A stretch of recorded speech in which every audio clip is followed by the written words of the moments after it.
All right, folks, welcome back to the New Sentinel. I'm Major Ethan Graves, and I'm here with my partner in crime, Duke Johnson. Today, we're talking about something that's got a lot of folks in the Pentagon sweating, America's shrinking air power. Duke, you see the FY 2026 numbers? Only 45 new fighters requested. That's not even close to the 72 we've been told is the bare minimum. Yeah, Ethan. I saw that and just about spit out my coffee. 45? That's a joke. We're supposed to be the world's top dog, and we can't even hit our own replacement rate. I mean, what's the plan here? Just hope the old birds keep flying forever? Well, the brass says it's about shifting priorities. They're putting big money into the F-47, that sixth-gen fighter, and dumping cash into space, cyber, ISR. I get the logic. Future wars, multi-domain, all that. But you can't fight with PowerPoints and prototypes. You need jets on the ramp ready to go. Exactly.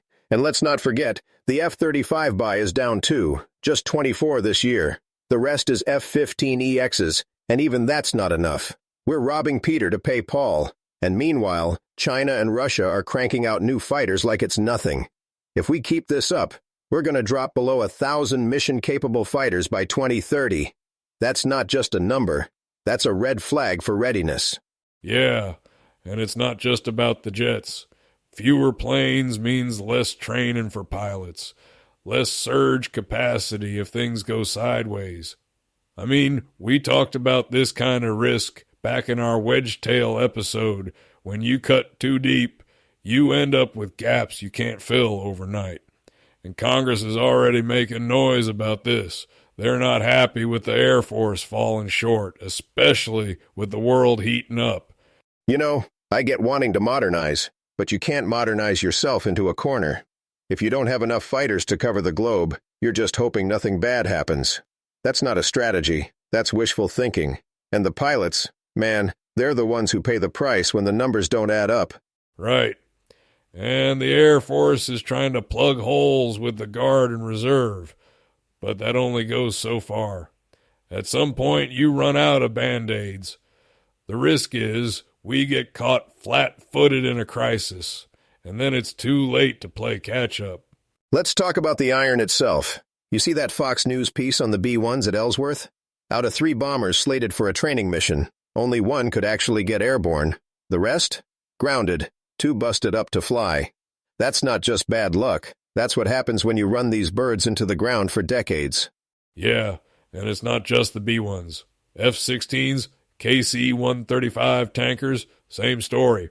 Planes with 10, 12,000 flight hours, patched up with parts scavenged from the boneyard or even museum jets.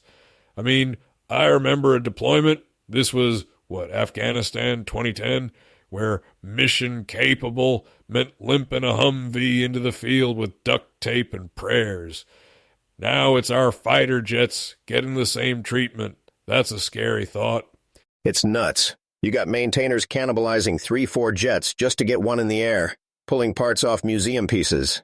Hell, that's desperation, not innovation. And it burns out the crews. These airmen are working double shifts, missing their families, just to keep a handful of jets flying. That's not sustainable. And every time you rob one jet to fix another, you're just kicking the can down the road.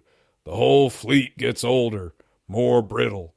And when you finally need to surge, like real war, not just training, you find out the hard way how thin you're stretched. It's like we're running a classic car show, not a modern Air Force. And the pilots feel it too.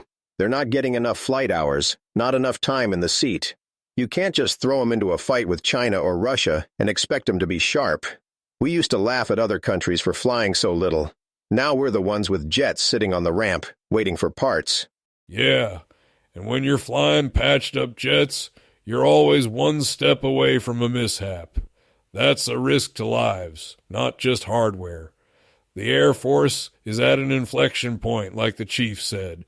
But if we don't fix the basics, aircraft, parts, people, no amount of high-tech investment's gonna save us. Let's get into the human side. The pilot pipeline's a mess. Fewer jets means less training, and the shortage just keeps getting worse. You got airmen doing everything, flying, fixing, even admin work, because the civilian support's dried up. That's a recipe for burnout, plain and simple. Yeah, and morale's in the basement. When you're juggling flying with maintenance and paperwork, you're not focused on what matters, being ready for combat. I mean, at Shaw AFB, only 42% of their F-16s are ready to deploy. That's less than half. Imagine being a squadron commander, trying to keep your people sharp with that kind of handicap. It's brutal. And when you're running on fumes, mistakes happen. Readiness drops, retention drops, and suddenly you're losing your best people to burnout or better gigs on the outside. We saw this in the Army, too. When you stretch folks too thin, they walk. And then who's left to fly the jets? And it's not just pilots. Maintainers, support staff, they're all feeling the squeeze. The Air Force is trying to plug the gaps with the Guard and Reserve, but that's a short-term fix. Long-term, you need a healthy pipeline, enough jets, and enough people to keep the whole machine running. If we don't turn this around, we're going to wake up one day and realize we can't fight the wars we're planning for.